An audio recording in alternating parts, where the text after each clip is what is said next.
आज मैं आपको स्वर ऐ की कहानी सुनाऊंगी।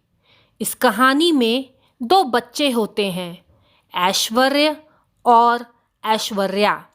दोनों भाई बहन होते हैं। वो माहिष्मती नामक ऐतिहासिक शहर में रहते थे। उनके दादाजी हमेशा अपनी नाक पर ऐनक चढ़ाए किताबें पढ़ते रहते थे।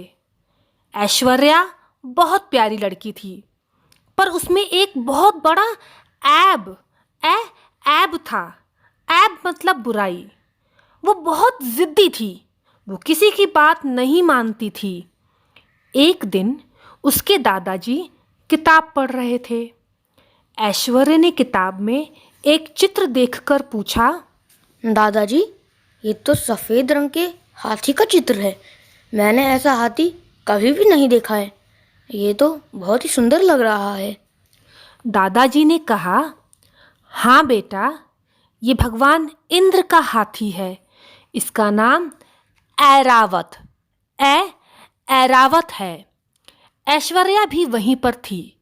उसने भी उस हाथी का चित्र देखा और कहा, दादाजी, यह हाथी तो बहुत सुंदर लग रहा है। मुझे भी ऐसा ही हाथी चाहिए।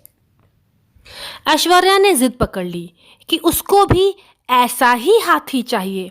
ऐश्वर्या ने कहा कि उसे अपने जन्मदिन पर कोई ऐसा वैसा उपहार नहीं चाहिए, उसे ऐरावत हाथी ही चाहिए। ऐश्वर्या ने ऐलान कर दिया कि जब तक उसे ऐरावत नहीं मिलेगा वो खाना नहीं खाएगी। सबने उसे बहुत समझाया, पर वह नहीं मानी। सुबह से शाम हो गई, उसने कुछ नहीं खाया। खाना न खाने के कारण उसके पेट में ऐठन होने लगी। वो दर्द के मारे रोने लगी। उसके मम्मी पापा एम्बुलेंस से उसे अस्पताल ले गए। डॉक्टर ने उसे दवा दी, जिसे खाकर ऐश्वर्या का पेट दर्द ठीक हो गया। उसे अपनी गलती का एहसास भी हो गया था। उसने सबसे माफ़ी भी मांगी। जब ऐश्वर्या घर पहुंची, तब उसके भाई ऐश्वर्य ने उसे एक उपहार दिया। ऐश्वर्या ने देखा कि उपहार में सुंदर सा एल्यूमिनियम से बना हाथी था, जो एकदम ऐरावत जैसा दिख रहा था। ऐसा उपहार पाकर ऐश्वर्या बहुत खुश हो गई और खुशी के मारे ऐश्वर्य के गले लग गई। अच्छी लगी ये कहानी।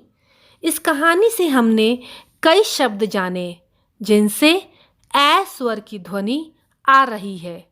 चलिए उन शब्दों को दोहराते हैं। ऐश्वर्य, ऐश्वर्या, ऐनक, ऐरावत, एम्बुलेंस, एल्यूमिनियम। ये सारे शब्द स्वर ऐ से शुरू होते हैं। स्वर ऐ हिंदी वर्णमाला का 9वां स्वर है। धन्यवाद।